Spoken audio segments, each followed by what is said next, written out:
Hi! Hello! అందరికీ నమస్తే. నేను మీ సుపర్ణ. సుపర్ణ ఫ్లేవర్స్‌కి స్వాగతం. మనం ఈరోజు చేసుకుంటున్న ఈ దోస అన్నం, కూరలకి బదులు రీప్లేస్‌గా చేసుకునే దోసనండి. రెగ్యులర్‌గా అన్నం, కూరలు తిని బోర్ కొడుతున్నప్పుడు ఇలా చేసుకొని తింటే చాలా రుచిగా ఉండటమే కాదు, ఇది మనం ఇంతకుముందు తిన్నవి దోసలేనా అనిపిస్తుంది ఈ దోస తిన్న తర్వాత. అంత రుచిగా ఉంటుంది.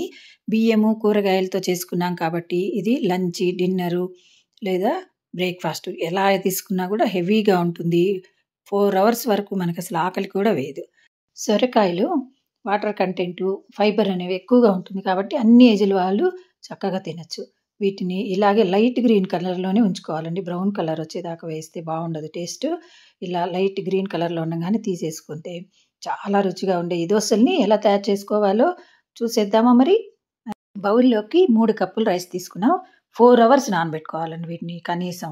లేదా ఇంకా ఎక్కువ నానితే, ఎంత ఎక్కువ నానితే పిండి అనేది అంత స్మూత్‌గా వస్తుంది కదా! దోసలు కూడా అంత మృదువుగా ఉంటాయి.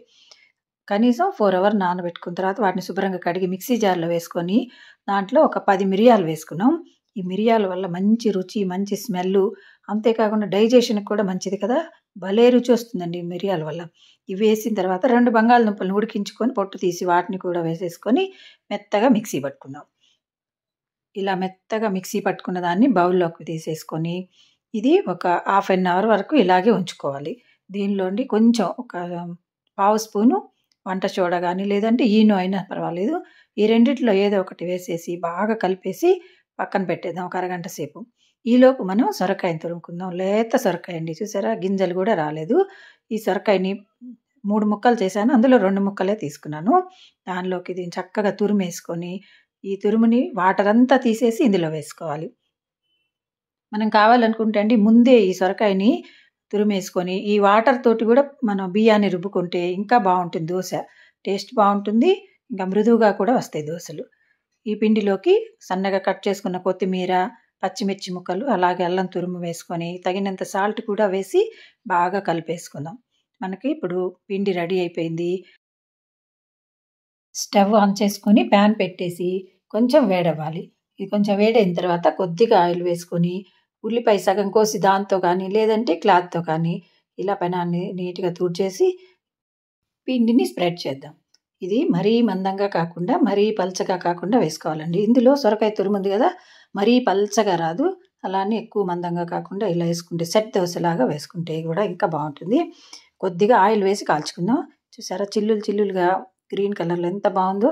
అదే పిల్లలకనుకోండి కొంచెం నెయ్యి వేసి కాల్చిచ్చారంటే ఇంకా రుచి చాలా బావుంటుంది. స్మెల్ గూడా బావుంటుంది కాబట్టి పిల్లలు గూడా దోస సొరకాయది అని తెలియకుండా చక్కగా తినేస్తారు. ఇలా మనకి ఎన్ని కావాలో అన్నిటిని చక్కగా కాల్చేసుకొని, దీనిలోకి చట్నీ కూడా అవసరం ఉండదండి. ఇలాగే తినేయొచ్చు. ఇవి వేడి వేడిగానే కాదండి, చల్లారినా కూడా చాలా బావుంటాయి. జర్నీలప్పుడు వీటిని తీసుకెళ్ళినా కూడా హ్యాపీగా తినొచ్చు మనం. చక్కగా వీటి కోసం మనం ఒక చట్నీ తయారు చేసుకుందాం. ఈ సొరకాయని మనం లేతది తీసుకున్నాం గదా! ఆ లేత సొరకాయ పొట్టు తీసాం గదా ముందు, ఆ పొట్టుతోటి చట్నీ చేసుకుందాం. ఈ పొట్టుని ఒక ఉల్లిపాయ, 4 పచ్చిమిర్చి, 2 ఎండుమిర్చి కూడా వేసి వీటిని కొంచెం నూనెలో వేయించానండి. ఇలా వేయించిన వాటన్నిటితో పాటు పసుపు, ఉప్పు కూడా వేసేసాను ఇందులో. వీటన్నిటిని మిక్సీ జార్‌లో తీసుకొని కొంచెం నానబెట్టుకున్న చింతపండు, అలాగే 4 కొబ్బరి ముక్కలు కూడా వేసేసుకొని దీన్ని మెత్తగా మిక్సీ పెట్టుకుందాం. ఇలా మిక్సీ పట్టుకున్న దీనిలోకి కొంచెం పోపేసుకుందాం. మనకి సొరకాయ దోసతో పాటు సొరకాయ చట్నీ కూడా రెడీ అయిపోయింది. మీకు లేత సొరకాయ దొరికినప్పుడు తప్పకుండా ఈ విధంగా ట్రై చేస్తారుగా? అలాగే ట్రై చేసిన తర్వాత మీకు ఎలా వచ్చాయి కామెంట్స్ రూపంలో తప్పకుండా తెలియచేయండి.